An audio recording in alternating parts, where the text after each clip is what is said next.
दोस्तों आज हम बात करने वाले हैं कि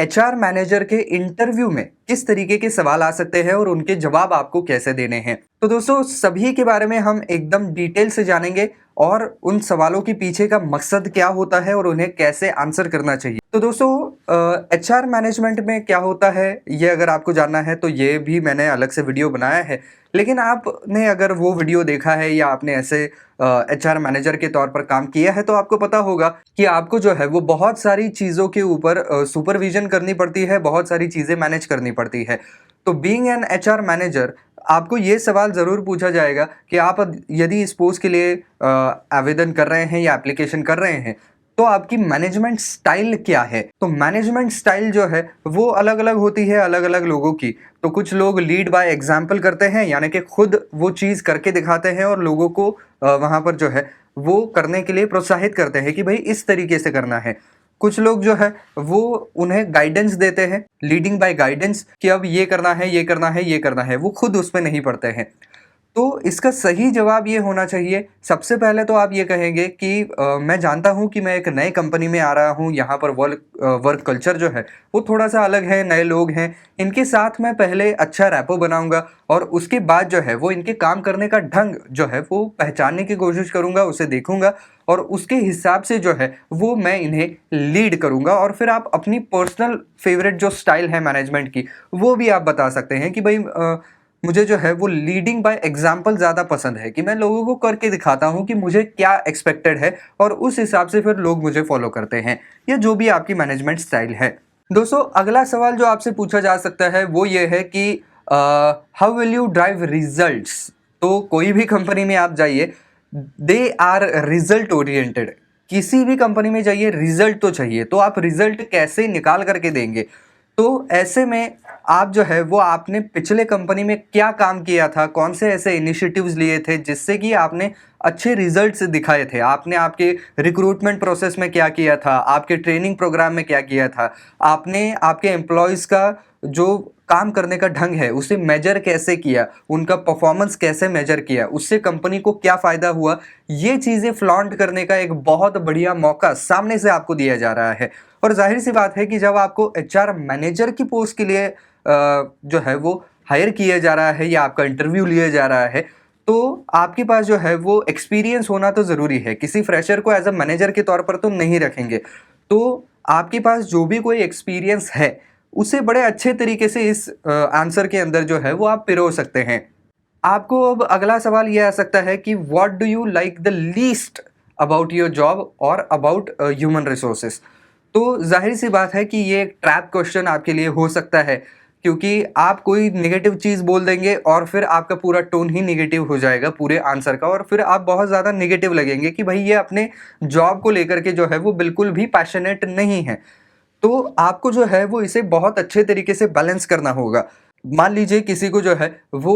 एक्चुअल रिक्रूटमेंट का पार्ट पसंद नहीं है, तो आप ये कह सकते हैं कि I am not a kind of person who likes to actually involve in recruitment process, but I know how important it is for the company, for the betterment of company, so I will take it as my responsibility। तो ये जो आखिरी का line है ये बहुत ज़्यादा important है, इससे आप ये चीज़ ज़रूर सामने वाले को बता रहे हैं कि भले ही वो चीज़ मुझे उतनी ज़्यादा पसंद नहीं है, लेकिन वो अगर एक जिम्मेदारी है तो मैं उसे लेने के लिए तैयार हूँ और अपने पूरे दिलो जान से उसे जो है वो पूरा करूँगा। अगला सवाल आपको ये पूछा जा सकता है कि what is an ideal work place for you. तो जाहिर सी बात है कि एक नई कंपनी है, नया वर्क कल्चर है, तो इसके जवाब की जो शुरुआत है वो आप इस तरीके से कर सकते हैं कि अगर आपको ये जॉब मिलती है तो आप आपकी कंपनी का वर्क एनवायरनमेंट किस तरीके से रखना चाहेंगे, आप एक आइडियल वर्क प्लेस कैसे क्रिएट करेंगे। क्योंकि at the end of the day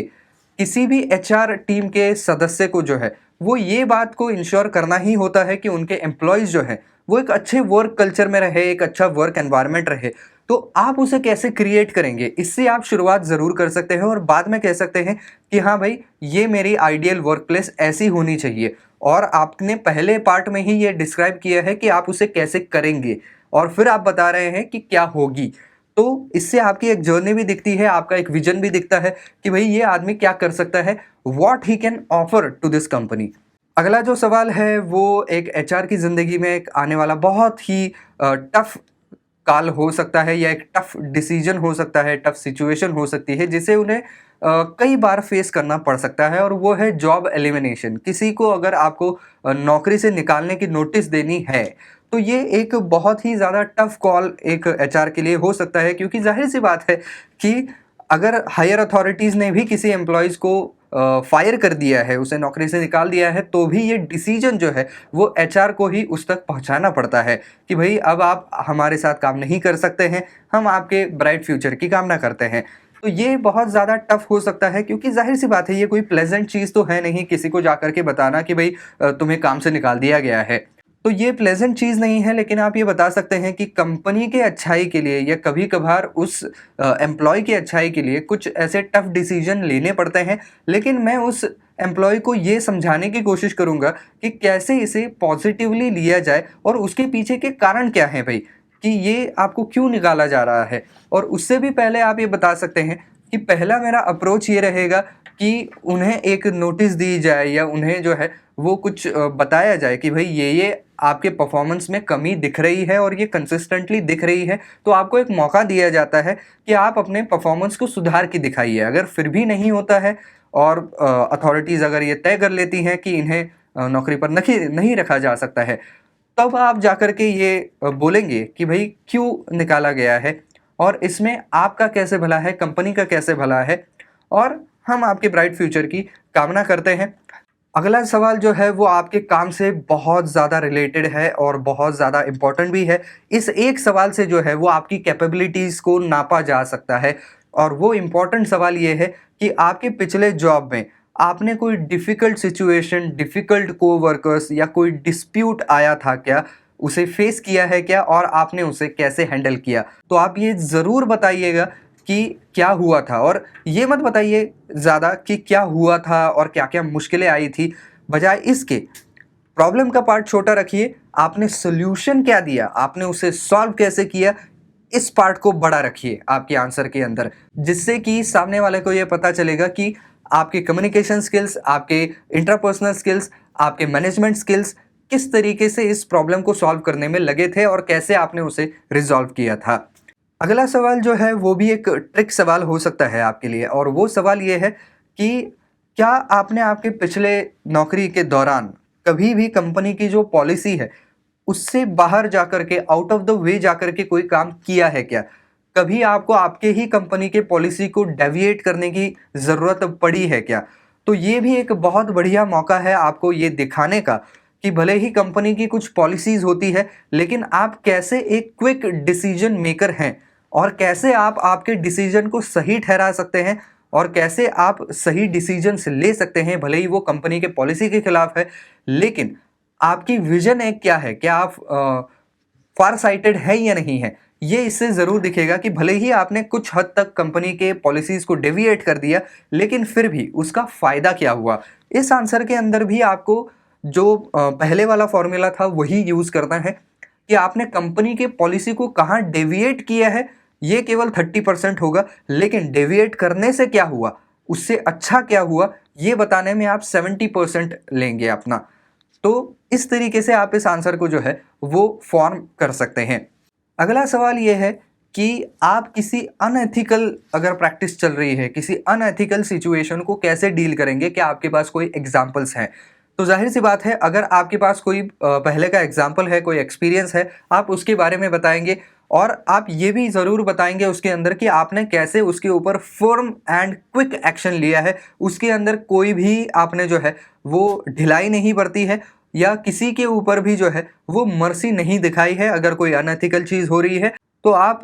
उसके खिलाफ जो है वो सख्त कार्रवाई करते हैं। इसके बारे में ज़रूर बताएं। यदि आपके पास ऐसा कोई अनुभव नहीं है तो बिफोर हैंड ऐसी कोई हाइपोथेटिकल सिचुएशन को दिमाग में रख के जाएं, उसका एक आंसर तैयार करके जाएं कि मान लीजिए कि ऐसा ऐसा होता है तो मैं क्या एक्शन लूँगा, उसके अप्रोप्रिएट एक्शन क्या होने चाहिए, क्यों वो अप्रोप्रिएट एक्शन होगी, इसके ऊपर भी आप सोच के जाइए ताकि आप बिल्कुल एक पूरा जो है वो सिनारियो उन्हें नरेट कर सके। हाँ, लेकिन कभी भी झूठ मत बोलिएगा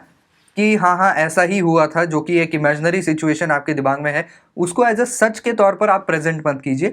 अगर आपके साथ ऐसा कुछ नहीं हुआ है तो आप कहेंगे कि इन हाइपोथेटिकल सिचुएशन अगर ऐसा सिनेरियो होता है तो मैं ये एक्शन लूँगा। आपको ये पूछा जा सकता है कि भई मान लीजिए जो आपका इंटरव्यू ले रहे हैं वो आपसे ये कह सकते हैं कि मान लीजिए मैं इंटरव्यू देने के लिए बैठा हूँ और आप यहाँ पर इंटरव्यू लेने के लिए बैठे हैं, तो आप मुझसे कौन से सवाल पूछेंगे? क्योंकि ज़ाहिर-सी बात है एचआर मैनेजर के जॉब में आपको अलग-अलग इंटरव्यू लेने होते हैं और उसी से आप जो है वो एक अच्छे कैंडिडेट का चयन करते हैं। तो ये भी एक अच्छा सवाल है जो कि आपके इंट्रापर्सनल स्किल्स, कम्युनिकेशन स्किल्स जो है या लोगों को परखने के जो स्किल्स हैं आपके अंदर, वो दिखाने का एक बहुत बढ़िया मौका है। तो आप इस सवाल के अंदर जो है या इस सवाल का जवाब देते वक़्त आप कुछ ऐसे सवाल उनकी तरफ करेंगे जो कि उस कंपनी के अंदर जो है वो काम करने के लिए ज़रूरी स्किल्स हो सकते हैं या वर्क एनवायरनमेंट से रिलेटेड जो है वो सवाल हो सकते हैं। उनके पर्सनल जो लाइक्स एंड डिसलाइक्स हैं, जो हॉबीज़ हैं, उनसे रिलेटेड सवाल हो सकते हैं। तो आप इससे ये दिखा रहे हैं कि कैसे मैं ज़्यादा से ज़्यादा उस जॉब रोल से रिलेटेड सवाल पूछ सकता हूँ, उस जॉब रोल ओरिएंटेड सवाल पूछ सकता हूँ। तो ये भी आपके लिए एक बहुत बढ़िया मौका हो सकता है। अगला सवाल आपसे ये पूछा जा सकता है जो कि भविष्य के बारे में है